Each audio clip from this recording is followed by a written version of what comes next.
Picture this. You're the most powerful person in the world, commanding armies of thousands, ruling over vast kingdoms that stretch beyond the horizon. Your word is law, your presence commands respect, and your legacy should echo through the ages as one of history's greatest monarchs. But then fate decides to play the cruelest joke imaginable, and instead of dying gloriously in battle or peacefully in your sleep, you meet your end in a way so absurd, so humiliating, that centuries later, people will still be laughing about it. Before we dive into these forgotten tales of royal misfortune, if you enjoy discovering the bizarre truths hidden in history's shadows, consider hitting that like button and subscribing for more content like this. And please comment below to let me know where you're watching from.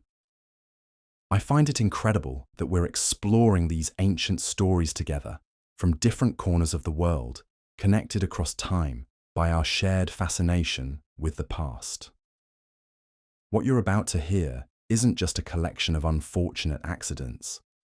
These are stories that reveal how even the mightiest rulers, with all their power and privilege, remained painfully human. How a single moment of poor judgment, bad luck, or cosmic irony could transform a feared monarch into history's punchline. The names I'm about to share might not be familiar to you, but their deaths will haunt you with their sheer absurdity. Let's start with a truth that makes these stories even more tragic. Being a medieval king was already dangerous enough without adding embarrassment to the mix. You faced constant threats from rival nobles, foreign invaders, family members plotting your downfall, and diseases that could kill you in days. Most kings expected to die young, violently, and probably painfully. What they didn't expect was to become the subject of jokes that would outlast their actual achievements. The first monarch, whose demise will make you question everything you thought you knew about royal dignity, lived in an era when image was everything. Kings weren't just political leaders. They were considered divinely appointed representatives of God on earth. Their subjects believed they possessed almost supernatural wisdom and strength. The idea that such a figure could meet their end in a way that would make a court jester blush was unthinkable, yet that's exactly what happened. Edmund Ironside ruled England for just 7 months in 1016, but his reign was marked by constant warfare against Danish invaders led by Canute the Great. Edmund had earned his nickname through his incredible physical strength and seemingly endless endurance in battle. Contemporary chroniclers described him as a warrior without equal, a man who could fight from dawn to dusk without showing fatigue. His very presence on the battlefield inspired his troops and terrified his enemies.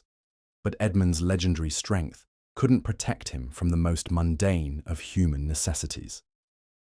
On November 30th, 1016, the king retired to his private chambers to use the royal privy. What happened next has been debated by historians for centuries, but the most widely accepted account suggests that an assassin had been hiding in the cesspit beneath the toilet, waiting for the perfect moment to strike. Imagine the scene. England's mightiest warrior, the man who had earned the title Ironside through countless battles, sitting in his most vulnerable position, when a blade suddenly thrust upward from below. The assassin had apparently spent hours submerged in human waste, breathing through a reed, waiting for his target to appear. Contemporary accounts describe Edmund's screams echoing through the palace as he realized what was happening. But by then, it was too late. The physical logistics of this assassination are almost too absurd to believe. The assassin would have needed detailed knowledge of the palace layout, the king's personal habits, and an almost superhuman tolerance for the most disgusting conditions imaginable. He would have had to time his attack perfectly, knowing that he might only get one chance before being discovered or drowning in sewage. What makes this story even more tragic is that Edmund had survived so many legitimate attempts on his life. He had faced Danish berserkers in hand-to-hand combat, weathered sieges that lasted months, and fought battles where the ground was literally carpeted with corpses. Yet he was undone by a single thrust from below while attending to nature's call. The political implications of Edmund's death were catastrophic for England. His sudden demise left the kingdom without strong leadership at a crucial moment in its struggle against Danish invasion. Within weeks, Canute had claimed the English throne, beginning a period of Danish rule that would last for decades. The assassin's crude but effective plan hadn't just killed a king, it had changed the course of English history. But perhaps the most humiliating aspect of Edmund's death wasn't the method itself, but how it was recorded for posterity. Medieval chroniclers, usually eager to glorify royal deaths with tales of bravery and noble last words, struggled to find dignified language to describe what had happened. Some simply wrote that the king died in his private chambers without elaborating further. Others created elaborate metaphors about enemies striking from the shadows of the earth. The story of Edmund's death became a cautionary tale that spread throughout medieval Europe.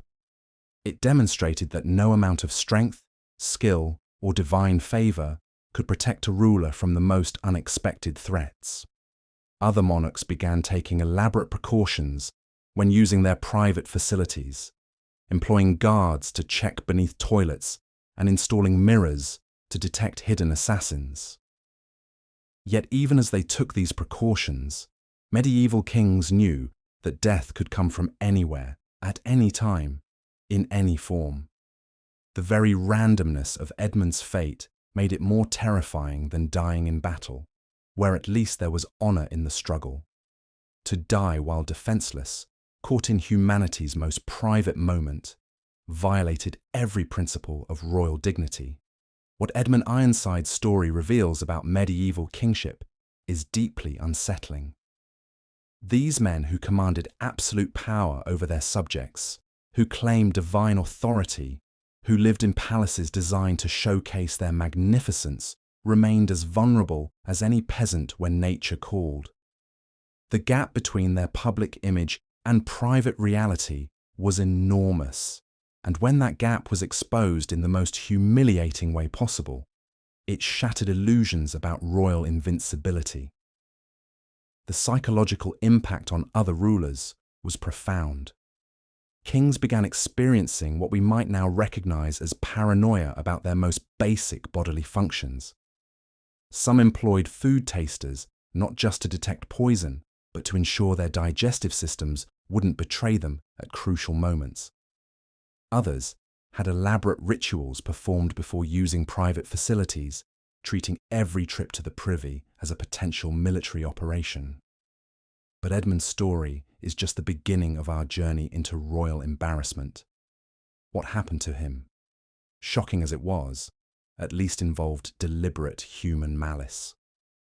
The next monarch we'll examine met his end through a combination of poor judgment, bad timing, and the kind of cosmic irony that makes you question whether the universe has a sense of humour. The death that's about to unfold will make Edmund's toilet assassination seem dignified by comparison. It involves a king whose vanity and pride led him to make a decision so spectacularly stupid that it defied all logic, all common sense, and all royal protocol. This wasn't murder or accident or disease. This was a monarch who essentially killed himself through sheer arrogance, creating a cautionary tale about the dangers of letting ego override wisdom. The year was 1387, and King Charles II of Navarre had earned himself a nickname that should have served as a warning: Charles the Bad. But Charles wasn't just morally corrupt, he was also incredibly vain, spending hours each day on his appearance and obsessing over his physical perfection. At 56 years old, he had survived decades of political intrigue, military campaigns, and assassination attempts through cunning and ruthlessness. He had outlived enemies, outlasted rivals, and seemed destined to die peacefully in his bed, surrounded by the luxury he cherished. But Charles had developed a medical condition that threatened everything he valued most, his appearance. Medieval physicians called it the rotting sickness, a skin disease that caused painful lesions and emitted a foul odour that made even his closest advisors recoil. For a man whose entire identity revolved around his physical beauty, this condition was worse than death itself. He had tried every remedy available: prayers, potions, bloodletting, even consulting with suspected witches, but nothing worked. Then a physician arrived at court, claiming to have a revolutionary cure. The treatment involved wrapping the king's entire body in linen, soaked in brandy and other spirits, creating what was essentially a human-sized bandage saturated with alcohol. The theory was that the spirits would draw out the corruption from the skin while preserving the king's natural beauty. It was medieval medicine at its most optimistic and least scientific. Charles, desperate to restore his appearance, eagerly agreed to the treatment. The process took hours, as servants carefully wrapped every inch of his body in the alcohol-soaked bandages, leaving only his face exposed. The king lay on his bed, looking like an elaborate mummy, the strong smell of brandy filling his chambers. According to the physician's instructions, the bandages needed to remain in place for several hours to achieve maximum effect. What happened next defies belief. One of the king's personal servants, an elderly woman who had attended him for decades, entered the chamber carrying a candle to check on her master's condition. The room was dark, filled with the vapours from the alcohol-soaked bandages, and the servant couldn't see clearly. As she leaned closer to examine the king's face, her candle tilted slightly, and a small flame touched the edge of the bandages near his shoulder. The result was instantaneous and horrific. The alcohol-soaked linen ignited like a torch, and within seconds, the king's entire body was engulfed in flames. The servant screamed and tried to beat out the fire with her hands, but the alcohol had created an inferno that couldn't be extinguished. Palace guards rushed in with water and blankets, but it was too late. Charles the Bad had become Charles the Barbecued. The irony was devastating.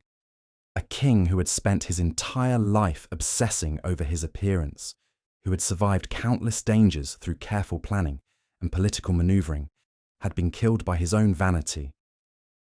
The very treatment he had chosen to enhance his beauty had transformed him into a human torch. The man who had earned the nickname the Bad through his cruelty and treachery would be remembered not for his political crimes, but for dying in the most absurd accident imaginable. Contemporary accounts describe the scene as something from a nightmare. The king's screams echoed through the palace corridors as he burned alive, unable to move because of the tight bandages that had become his funeral shroud. The smell of burning flesh mixed with the alcohol created an odour so terrible that servants fled the building. Even the physician who had recommended the treatment disappeared that night, probably realising that his medical career had literally gone up in smoke. But the story doesn't end with Charles's death. The political ramifications were immediate and chaotic. His heir was completely unprepared to rule, having been kept away from court politics by a father who trusted no one. The kingdom of Navarre, already weak and surrounded by more powerful neighbours, fell into civil war within months. The neighbouring kingdoms of France and Castile began carving up Navarre's territory, using the power vacuum created by Charles's ridiculous death to advance their own interests. The death of Charles the Bad became a medieval sensation, spreading across Europe faster than any news of military victories or political alliances. Troubadours composed songs about the burning king, adding increasingly elaborate details with each performance. Some versions claimed the king had burst into flames spontaneously, as divine punishment for his sins. Others suggested he had been cursed by witches or struck down by angels. The truth, that he had simply been killed by his own stupidity and a clumsy servant, was somehow both more and less believable than the supernatural explanations. Medieval chroniclers struggled even more with Charles's death than they had with Edmund's toilet assassination. How do you record for posterity that a king died because he covered himself in flammable liquid and then allowed open flames into his presence? The official royal histories used euphemisms like died from a fever or succumbed to his illness. But the real story was too bizarre to suppress entirely. The psychological impact on other European monarchs was profound. Kings began viewing their own physicians with suspicion, questioning every medical recommendation and demanding detailed explanations of proposed treatments. The practice of using alcohol-based remedies was abandoned almost overnight, and several royal courts established new protocols requiring that all medical procedures be tested on condemned prisoners before being applied to nobility. Charles's death also marked a turning point in how medieval people thought about divine favour and royal authority. If God truly protected rightful kings, how could he allow such an undignified end? The randomness and absurdity of Charles's fate suggested that perhaps royal blood offered no special protection against stupidity or bad luck. This was a dangerous idea in an era when royal authority depended on the belief that kings were divinely chosen and protected. The servant who had accidentally started the fire faced a terrible dilemma. She had killed her king, albeit unintentionally, and medieval law prescribed death for anyone who harmed a monarch, regardless of intent. But she had also been following the physician's orders and performing her normal duties. The royal council spent weeks debating her fate before finally deciding that executing an elderly woman for an obvious accident would only add to the kingdom's humiliation. What makes Charles's story particularly tragic is that his death was entirely preventable. Multiple people in the room that night knew about the fire hazard created by the alcohol-soaked bandages. The physician had warned against open flames. The servants understood the danger, and even Charles himself must have realized the risk. Yet a combination of routine, carelessness, and sheer bad luck created the perfect conditions for disaster. The burning of Charles the Bad became a cautionary tale that transcended its historical context. It wasn't just about one vain king's stupid death. It was about the dangers of pride, the randomness of fate, and the thin line between dignity and disaster that every person in power must walk. The story reminded people that no amount of wealth, power, or divine favour could protect against the consequences of poor judgment and bad luck. But even Charles's flaming demise pales in comparison to what happened to our next royal victim. The death we're about to explore involves a king whose end was so bizarre, so completely unexpected, that it reads like something from a satirical comedy rather than a historical chronicle. The monarch whose death will make Charles the Bad's fiery end seem almost noble by comparison, ruled during an era when royal courts had become obsessed with elaborate entertainment and increasingly dangerous spectacles. King Adolf Frederick of Sweden, who reigned from 1751 to 1771, was known throughout Europe not for his military prowess or political cunning, but for his legendary appetite. This wasn't just a man who enjoyed fine dining. This was a king whose relationship with food bordered on the pathological. Adolf Frederick had inherited a kingdom weakened by decades of warfare and political instability. Sweden had lost much of its Baltic Empire, and the monarchy itself had been stripped of most real power by an increasingly assertive parliament. Unable to assert dominance through traditional royal means like conquest or grand building projects, Adolf Frederick found solace in the one area where he could still exercise absolute control: his dinner table. The king's daily meals had become legendary throughout the Swedish court. Breakfast alone could last for hours and include dozens of courses. Lunch was an elaborate affair featuring delicacies imported from across Europe. But it was dinner where Adolf Frederick truly distinguished himself, consuming quantities of food that amazed even his most gluttonous courtiers. Palace records show that the royal kitchens employed more staff than some small towns, working around the clock to satisfy their monarch's insatiable hunger. What made Adolf Frederick's eating habits particularly dangerous was his complete inability to recognize when he was full. Modern medical understanding suggests he may have suffered from a condition that prevented his brain from receiving proper signals from his stomach, but 18th century physicians simply attributed his appetite to royal vigor and divine blessing. The king's doctors actively encouraged his excessive eating, believing that a hearty appetite indicated good health and strong constitution. The fatal meal began on February 12, 1771, as what should have been a normal royal dinner. Adolf Frederick had spent the day reviewing military reports and meeting with parliamentary representatives, activities that apparently worked up quite an appetite. When he entered the dining hall that evening, the servants had prepared what they considered a modest feast by royal standards: roasted meats, elaborate pastries, imported wines, and various delicacies that would have fed a dozen normal people. But Adolf Frederick wasn't satisfied with the planned menu. He ordered additional courses, demanded special preparations, and insisted on sampling dishes that weren't originally intended for that evening. The royal kitchen staff, accustomed to their monarch's excessive demands, scrambled to accommodate his requests.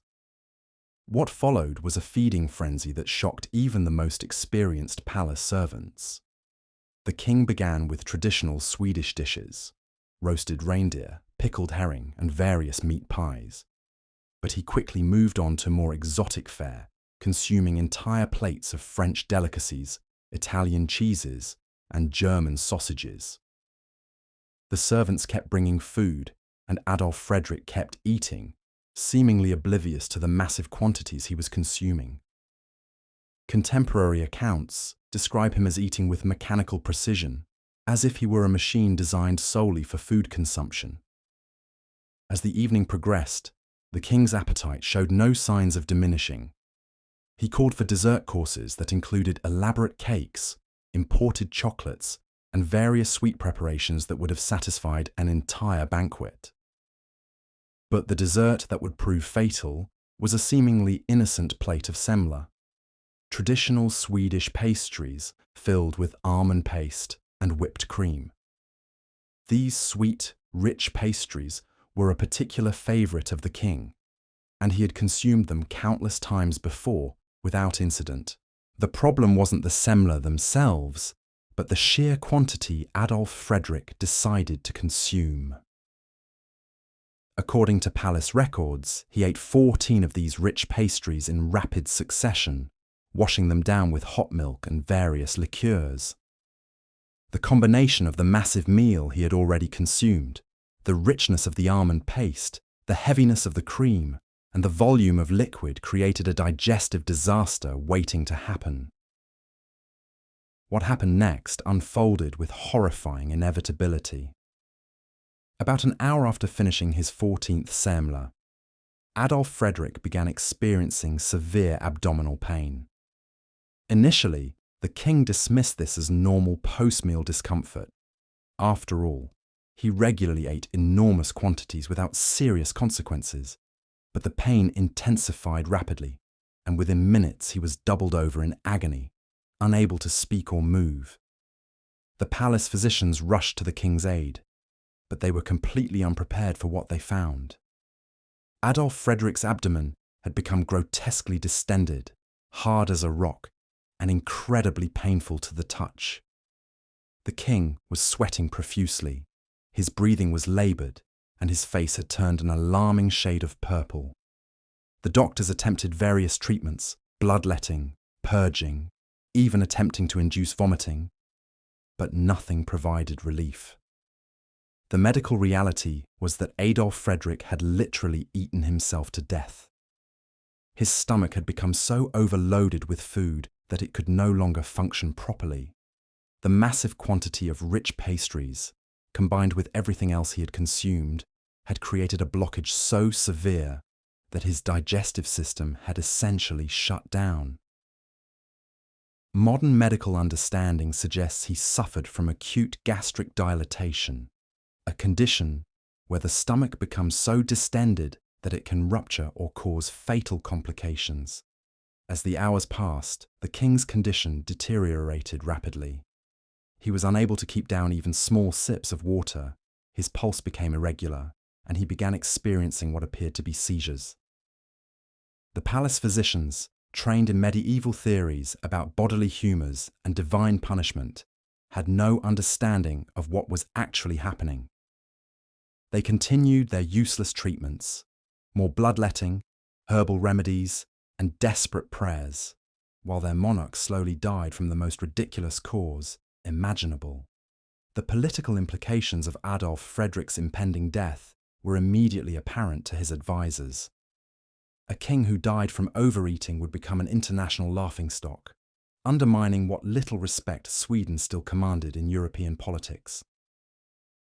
Desperate attempts were made to create alternative explanations for his illness.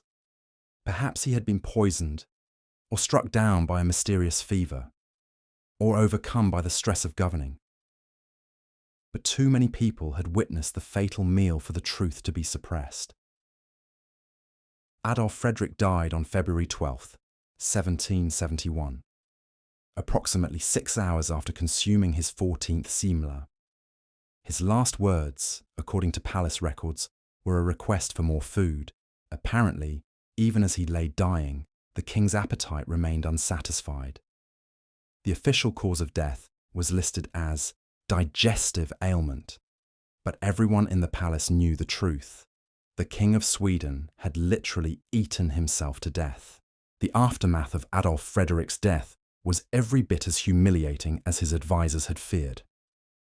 News of the king's gluttonous demise spread across Europe with unprecedented speed, carried by diplomats, merchants, and travellers who couldn't resist sharing such an absurd story. Within weeks, the tale had reached every major European court, where it was received with a mixture of disbelief and barely concealed laughter. The story became particularly popular in France, where the sophisticated court of Louis XIV regarded Swedish culture as primitive and backward.